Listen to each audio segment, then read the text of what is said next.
कहते हैं वो कहने लगे जा बैठ जा। तो हमने लंगर प्रसाद किया और फिर दोबारा गुरुजी के पास गए कि गुरुजी सवेरे अमृतसर जाना है। तो कहते थे की जल्दी कहिए तू बैठ जा। एंड मैं और मेरा बेटा फिर बैठ गए। 11:30 बजे के करीब कड़ा प्रसाद आया एंड कड़ा प्रसाद गुरुजी के लिए एक छोटी सी कटोरी में आया। करीब आई थिंक अबाउट 20-25 संगत बैठी थी एंड गुरुजी ने मुझे बुलाया, अपने गद्दी के पास बिठाया एंड ही सेड हाथ कर। जैसे ही हाथ किया तो उन्होंने अपनी कटोरी से कड़ा प्रसाद हाथ में दिया और वो इतना गर्म था जो मैंने बहुत बाद में रियलाइज़ किया, वो भी मतलब गुरुजी के चलाना के बाद, कि जो कड़ा प्रसाद हाथ में होल्ड करना मुश्किल था वो खा रहे थे स्माइल के साथ। और वो बड़ी मुश्किल से मैंने कोशिश की कि वो गिरे ना, और वो हाथ में उसको थोड़ा सा अल्टी पल्टी मार के किसी तरह उसको ठंडा किया और खाया। तो कहते हैं कि तू कितने जाना है? मैं कहा गुरुजी अमृतसर जाना है सवेरे। तो ही सेड की करन जाना है उत्थे। तो आई थॉट कि मे बी 97 से जुड़ने के बाद भी वो उनकी लीला है कि उन्होंने पता नहीं लगने दिया कि he is the Lord himself. तो मैंने कहा गुरुजी उत्थे हरमिंदर साहब है, बड़े लोग दर्शन करने लिए आते हैं। तो गुरु गोबिंद सिंह जी ने अपने आप अपने हाथ नाल लिखे हुए ने गुरु ग्रंथ साहब, तो उन्होंने दे दर्शन करने लिए जाना। कहते हाँ मैंने पता है तू बैठ जा। एंड करते करते लंगर प्रसाद कराते कराते उस दिन उन्होंने 9 बजे एक लंगर प्रसाद, 11:30 बजे कड़ा प्रसाद, 1:30 बजे एक लंगर प्रसाद, 2:30 बजे चाय प्रसाद और मिठाई, 3:30 बजे फिर लंगर प्रसाद कराया और 4 बजे आज्ञा दी, 4:45 के करीब कि हुन जाओ। एंड 5:15 की फ्लाइट थी टू अमृतसर।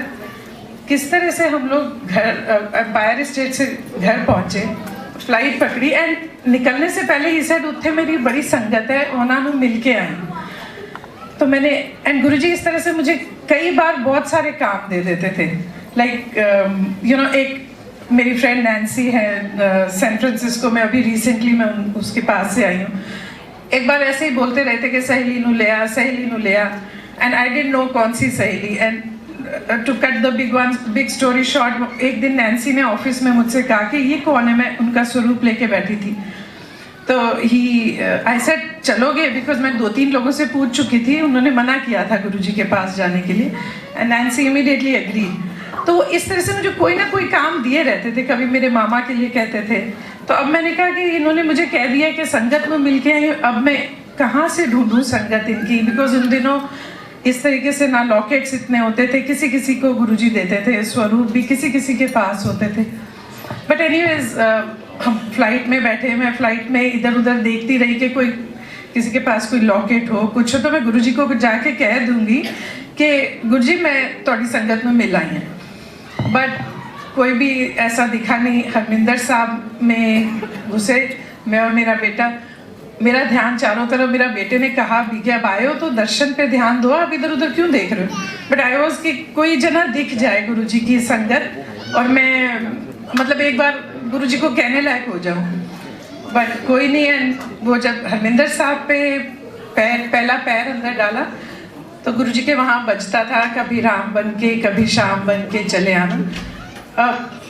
जैसे ही पहला पैर अंदर डाला, पाठी जी शब्द कीर्तन कर रहे थे, उन्होंने वो रोका और सिर्फ 2 लाइंस ये वाले शब्द की गाए जो कि हिंदी में है।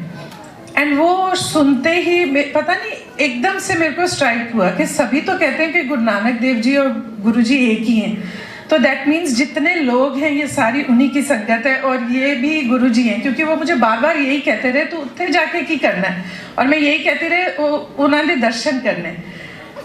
तो वो आंखों से ऐसे पानी बहा एंड दर्शन किए। अगले दिन वापस आए एंड उन दिनों थर्सडे फ्राइडे सैटरडे संडे 4 दिन जाती थी मैं, गुरुजी की आज्ञा थी 4 दिन आने की।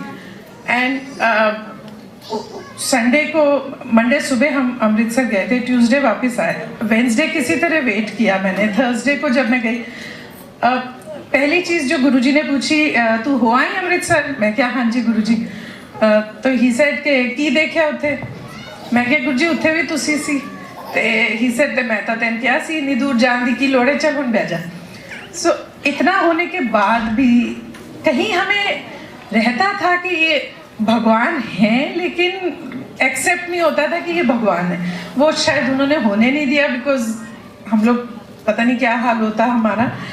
बट ऐसी बहुत सारी सत्संग हैं, एक एक करके धीरे धीरे सुनाते जाएंगे। अब तो यहाँ पे सत्संग होता ही रहेगा।